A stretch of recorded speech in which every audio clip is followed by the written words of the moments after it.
Bageshwar bulletin में आप सभी का स्वागत है। मैं हूं आपके साथ रितु बसंत। चलिए बुलेटिन की शुरुआत करते हैं आज की सभी अहम खबरों के साथ। बागेश्वर मुख्य चिकित्सा अधिकारी कार्यालय में चिकित्सा स्वास्थ्य और परिवार कल्याण विभाग के अंतर्गत नियमित आउटसोर्सिंग रिक्त पदों के सापेक्ष संविदा पदों के लिए नियुक्ति होनी थी। चिकित्सा विभाग की ओर से फार्मासिस्ट के 7 पद, चतुर्थ श्रेणी के 14 पद, स्वेच्छक के 14 पदों की विज्ञप्ति निकाली गई थी। वहीं आपको बता दें कि आज चिकित्सा विभाग की ओर से आवेदकों का साक्षात्कार लिया गया, जिसमें फार्मासिस्ट के 7 पदों के लिए 30 आवेदन, चतुर्थ श्रेणी 14 पद के लिए 44 आवेदन, स्वेच्छक 14 पदों के लिए 5 आवेदन साक्षात्कार के लिए जिला सभागार में पहुंचे। कुल मिलाकर 35 पदों के लिए 79 प्रशिक्षुतों की ओर से आवेदन किया गया। बागेश्वर पुलिस अधीक्षक रचिता जुयाल के निर्देशन पर पुलिस ने मनाया सीनियर सिटीजन दिवस।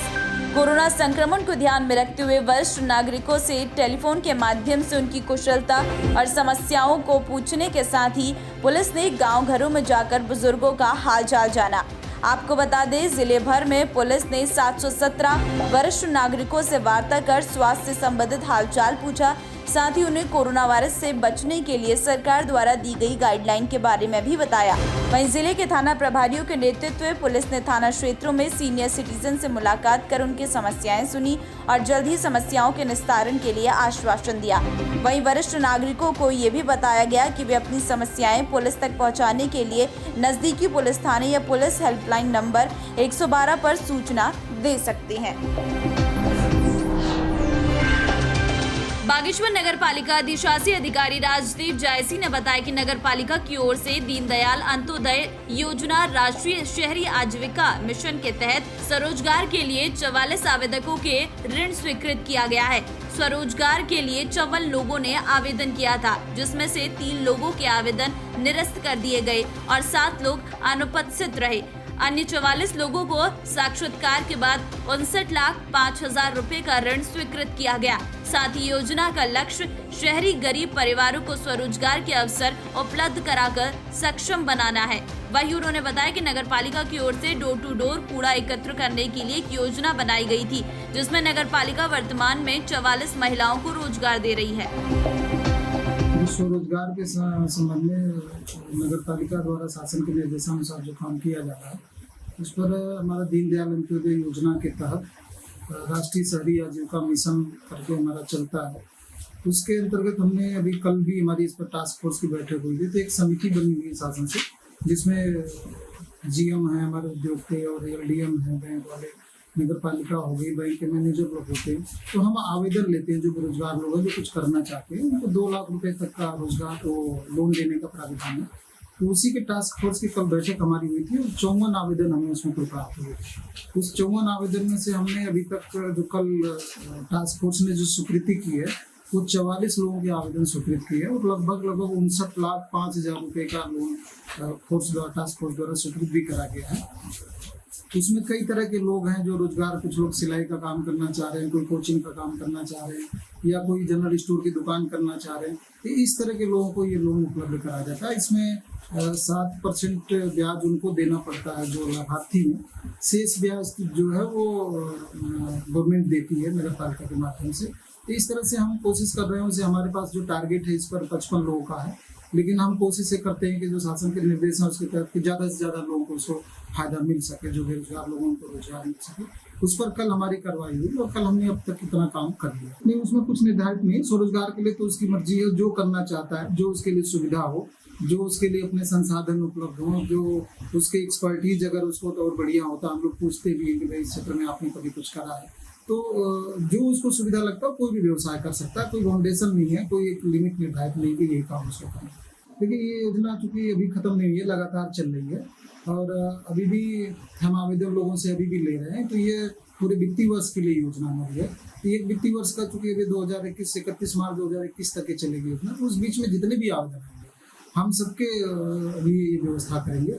और दूसरा, एक अभी गवर्नमेंट की जो अभी एक और योजना चली गई है, अभी चली है, हमारे जो वेंडर हैं उनके लिए भी कि प्रधानमंत्री की तरफ से ये चलिए कि उनको 10,000 रुपये का हम उनको गवर्नमेंट, सेंट्रल गवर्नमेंट लोन दे रही है। तो उसकी भी हम योजना, कल हमने लोगों से बात करी, कई लोगों को बताया भी कि हम उस योजना का भी प्रचार प्रसार कर रहे हैं ताकि उसमें जो बिल्डर हमारे जो बेरोजगार हो गए हैं उनके लिए भी रोजगार मिल सके, काम शुरू कर सकें। उस योजना का भी हमने कल इस पर चर्चा करी है, लोगों को बताया है और हमें उम्मीद है कि कल इस पर बीसी भी थी हमारी, हमें जानकारी भी दी गई इस संबंध में, तो हम इस पर भी आगे काम करेंगे ताकि ज़्यादा से ज़्यादा लोगों को रोजगार मिल सके। नहीं, नगर पालिका के अपने व्यक्तिगत तौर पर नगर पालिका की तरफ से कोई इस तरह का अभी तक तो नहीं है कि हम किसी को किसी तरह का रोजगार दे पाए। हमने एक रोजगार देने के लिए कोशिश करी थी कि जो डोर टू डोर महिलाएं हमारी घर से जो कूड़ा उठाती है, अभी तक हमने 34 महिलाओं को रोजगार दे पाए हैं।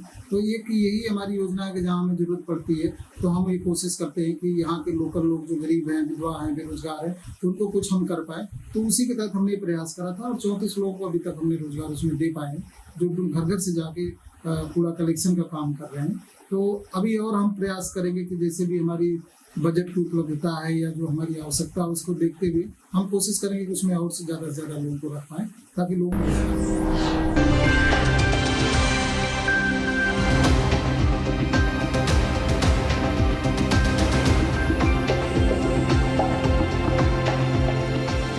बागेश्वर सैनिक कल्याण एवं पुनर्वास के समस्त उपनल कर्मियों ने 1 जुलाई 2020 को संपूर्ण कार्य बहिष्कार किया।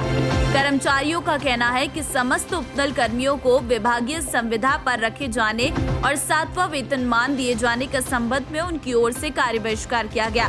उनका कहना है कि विभाग लंबे समय से उनकी मांगों को टाल रहा है। विभागीय प्रक्रिया द्वारा चयन होने के बावजूद भी उन्हें उपनल द्वारा हैंड ओवर किया जाता है। साथ ही उन्होंने कहा कि कार्य बहिष्कार के बावजूद भी यदि उनकी मांगे पूरी नहीं होती, वे उग्र आंदोलन करने के लिए बाध्य होंगे।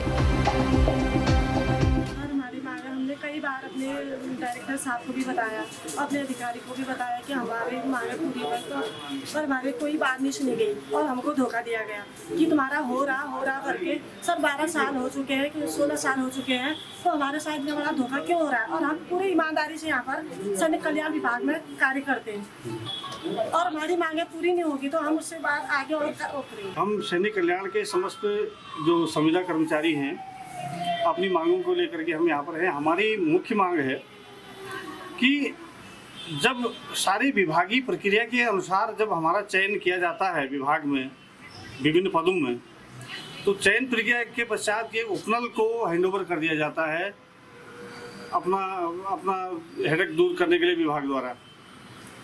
जबकि केंद्रीय सैनिक बोर्ड और राज्य सरकार की गाइडलाइंस में कहीं नहीं लिखा है कि सैनिक कल्याण में कार्य करने वाले जो कर्मचारी हैं वो उपनल के माध्यम से नियुक्त किए जाएंगे या उनके अंदर काम करेंगे।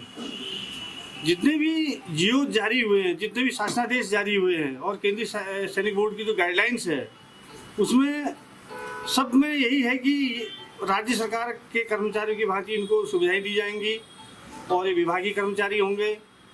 लेकिन इसके बावजूद ये सारे जीओज को दरकिनार करते हुए हमारा जो निदेशालय है इसने कभी भी कोई इस पर एक्शन नहीं लिया है और उपनल के अधीन नौकरी करने को मजबूर किया है, जिसके चलते न तो 7th पे कमीशन का लाभ मिल पा रहा है न बोनस मिल रहा है।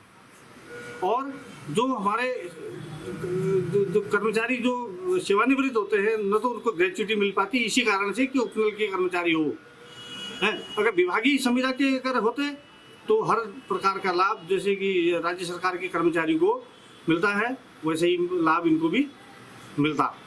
सर हमारी डिमांड ये है कि हम जब सैनिक कल्याण विभाग में लगे थे, जिस दिन हमारी नियुक्ति हुई थी उस तिथि से हमको विभागीय संविदा पर नियुक्ति किया जाए। इस संबंध में हमने 21 तारीख को निदेशक महोदय को प्रार्थना पत्र भेजा था, तो उनके द्वारा कहा गया कि आपका मामला कोर्ट में। सर इस संबंध में हमारा कहना है कि हमारा मामला कोर्ट में नहीं है। बागेश्वर से 5 लोग कोर्ट में गए हैं, वो गए हैं 2013 की जो विनियमितीकरण पॉलिसी है उसके अंतर्गत परमानेंट करने के लिए, रेगुलर करने के लिए। और दूसरा मामला जो सुप्रीम कोर्ट में चल रहा हो अन्य उपनल कर्मचारियों का है। हमारा कोई कोर्ट में केस नहीं है।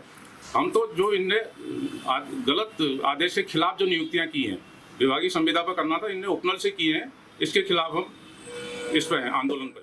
आज की अहम खबरों में बस इतना ही। कल फिर मिलते हैं इसी समय कुछ और नई खबरों के साथ। तब तक के लिए आप बने रहिए हमारे साथ और देखते रहिए न्यूज़ 31 उत्तराखंड। नमस्कार।